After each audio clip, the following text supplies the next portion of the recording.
बहुत पैसा है अपने पास। यहाँ के राजा इतने अमीर हैं कि भिखारियों को सिक्के नहीं देता बल्कि चिकन बिरयानी खिलाता है और उनका हाथ धोने के लिए स्पेशल पानी देता है।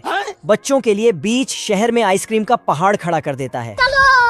गधा के पैरों के साथ साथ पहियों में भी जूते पहना देता है और दूध के बोतल की डिलीवरी करता है, लेकिन गुब्बारे में बांधकर। इस कुत्ते को बहुत खुजली होता है, इसलिए राजा ने इसके लिए खुजलाने का मशीन लगा दिया है।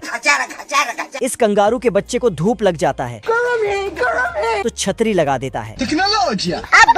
ये 3 बतख आराम से बेड पर सोया था, तभी अलार्म बजता है और वहीं पर नहाने लगता है। अरे बाप हो बाप। राजा इन बीवर को भी खेलने के लिए स्पेशल सुविधा दिया है। सुबह होते ही गिलहरी पेड़ से निकलता है और राजा द्वारा दिए गए फ्री मूंगफली का लाभ उठाता है। आजा आजा।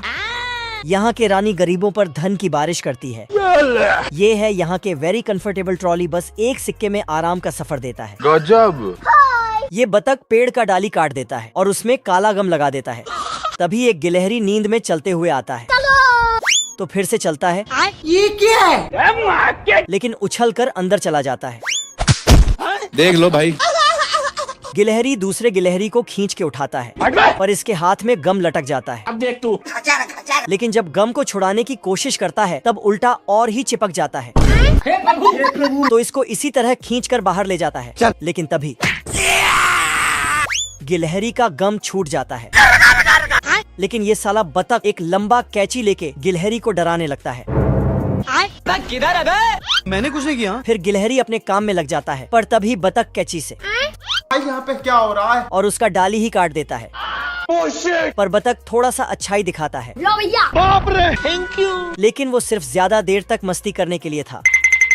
गिलहरी इधर उधर भागने लगता है और बतख अपना कैंची उसके पीछे दौड़ाने लगता है। गिलहरी दौड़कर जाके अपने भाई को बताता है। हम्बा हम्बा रम्बा रम्बा कम्बा दुम्बा दुम्बा। लेकिन गिलहरी का भाई ये मानने को तैयार ही नहीं था और एटीट्यूड से चलते हुए बाहर जाता है। लेकिन तभी ओ भाई ये क्या है? फिर ये दोनों डंडा लेकर बाहर उस दानव को मारने जाता है।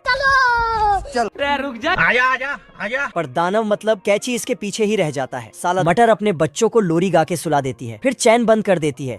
इधर 2 प्याज खर्राटे ले रहा था लेकिन इसको बदबू लग जाता है तो नाक बंद कर लेता है। अच्छा। गाजर भी अपने बच्चों को सुलाकर गोभी के पत्ते से ढक देती है। मुन्ना है मुन्ना मुन्ना।